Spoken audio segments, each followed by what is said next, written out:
Bakit mas marami nagsasabi na mas maganda yung kabataan noon? Eh hindi pa naman putok na putok yung internet noon. Hindi pa putok na putok yung Facebook, wala pang TikTok, wala masyadong entertainment sa social media. Pero bakit mas maraming nagki-claim na mas masaya yung generation noon? Kasi kahit ako, aminado ko na mas naging masaya ako nung kabataan ko noon kung ikukumpara ngayon na puro social media na lang. Kung ikukumpara ngayon na puro internet na lang. Alam ko maraming sasang-ayon sa akin dito, lalo na yung mga batang 90s. O yung mas matanda pa doon. Kasi noon, instead na sa GC kami nag-uusap-usap, meron kaming eksaktong oras at eksaktong tambayan na doon kami pupunta pagdating ng hapon. Magkikwentuhan kami ng mga walang kakwenta-kwentang bagay. Kahit wala kaming pera, nakatambay lang kami. Nag-uusap kami sa mga bagay-bagay. Physical kami magkakasama. Biruan, asaran. Minsan pa nga pagka merong ibang grupo doon, minsan nagkakaroon pa ng suntukan. Naalala ko noon sa lugar namin, bawat street, bawat kalsada, iba-iba yung grupong magkakasama. Hindi pa uso yung Mobile Legends noon. Ang uso pa noon yung mga Metal Slug pa. Kami yung generation na nasalubong namin yung era ng pagpasok ng computer shop. Magtatabi ng ₱5 piso sa baon para makabuo ng 10 o 15 pesos para makapaglaro sa computer shop pagdating ng hapon. Grabe trash talk nun. Sobrang ingay sa computer shop. Dalawa lang yung sikat na nilalaro nun. Dota tsaka Counter. Wala pang GC sa Facebook nun. Pero alam namin kung kailan yung call time namin para magkita-kita kami ng mga kaibigan namin noon. Hindi pera ang currency namin noon. Pakapalan ng text at pogs ang basehan noon para malaman kung gaano kakalakas noon. Meron ba sa inyong mga nakapaglaro na noon? May Jolen, pupunta ka sa tindahan, kukuha ka ng tansan, bubutasan mo, gagawin mong sipa. Kada dadating yung Pasko, hindi pwedeng hindi ka magpapabili ng pellet gun. Kami yung mga kabataan noon na hindi pwedeng hindi kami mawawalan ng sugat sa katawan. Sub-sub dito, sugat-sugat na tuhod, at kung ano-ano pang sakit sa katawan. Napakasaya noon kasi ang kasiyahan namin noon sobrang simple lang. Kahit wala kaming pera, basta kompleto ang tropa, okay na. Yung tipong pupunta ka sa court, makikipagpustahan ka, kahit yung pusta is tubig lang, palag-palag na. Ibang klase yung tuwa at saya, lalo na nung nakikipaglaro ka pa ng luksong baka at Tom Sawyer pa. Nakakamiss, di ba? Ngayon kasi hindi na eh. Ngayon kasi yung ibang kabataan ngayon, hindi na nila nararanasan yun. Ang nagpapasaya na lang sa kanila, yung mapasagot nila, yung crush nila ngayon. Puro pag-ibig, masyadong nagmamadali. Nakapokus na lang sa social media, hindi na lumalabas. Siguro oo, dahil nga yun na yung kinalakihan nila, masaya na sila dun. Pero aminin man natin at hindi, sa mga nakaranas ng mga ganong klaseng kabataan noon, mas masaya, di ba?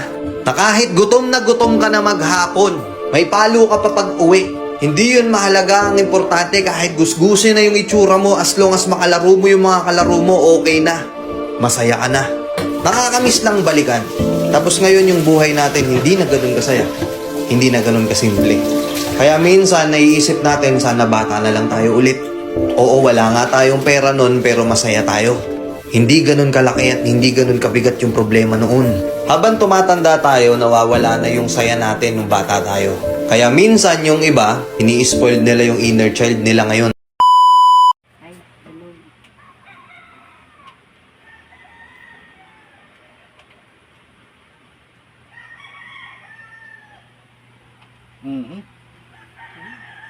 Tumunog ang putsa.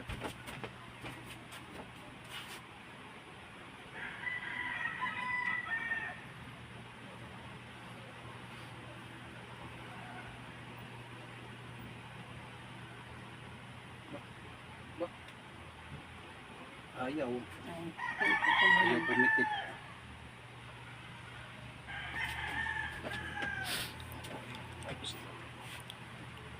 Are, kung may diabetes ka rin, huwag mong ipamalagi na nakaganyan yan ha.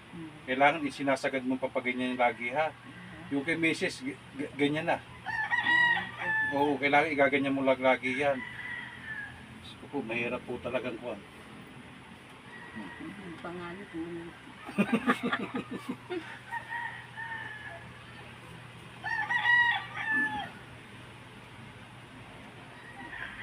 Napakaluan lang.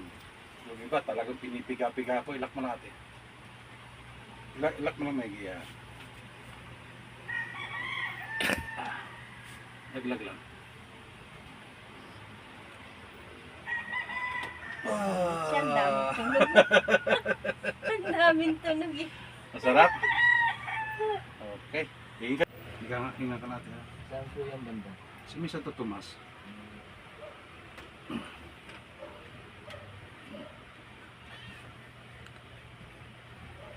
Tigas din ang likod mo ate. Yung laban pag ginaganyan.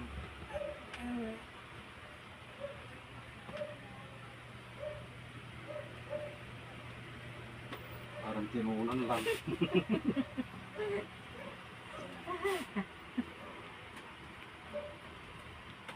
Pero itong ano, sa palagay mo, nabawasan na rin. Pero obserbahan mo rin ito ha.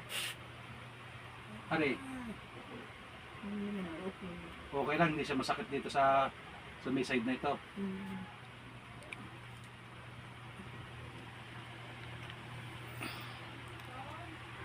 Kapag may sumakit dito sa may bandang punong yung puno na ito, saka sa may binti, kailangan mo pahilot yun ha.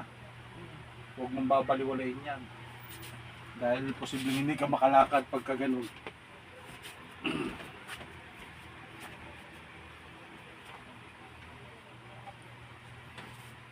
Dito ate, natural lang. Wala naman. Talagang ngalay lang sa ugat. Ugat sa ugat lang ano.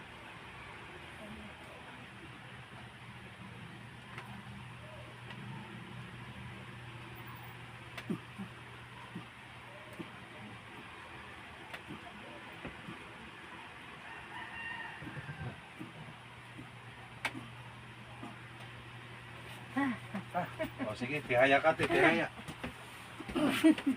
Tihaya ka lang. Yan, yan.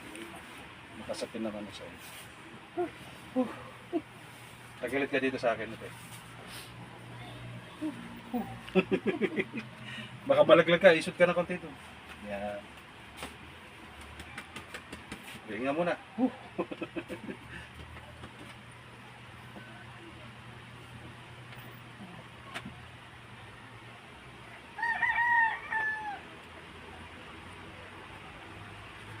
Kabila ate.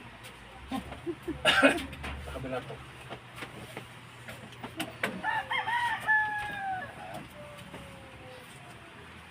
At least may promal ako na inano sa iyo kasi lagi ka nakapalo sa akin.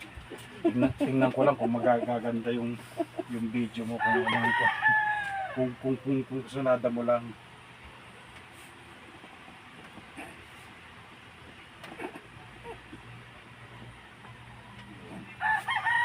Tumulong. Sige, tihaya lang, tihaya. Oops.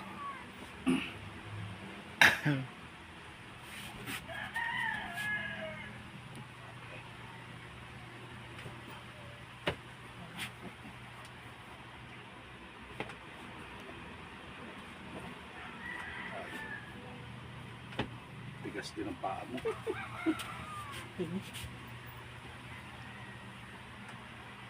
Pag nakaganyan natin, may masakit sa may bando dito, sa may dito. Wala. Exercise ka ha. Samsaran, doktor. Hinihingal ka na eh. Wala namang daging dyan, ayaw eh. Ayaw? Hinihingal ako eh. Tangros na yan. Lumakad nga lang ng malapit, hingal na hingal. Lalo pag- Pero okay ka lang. Tubig, kailangan mo. Hindi okay. Oo. Nakilang oras ka.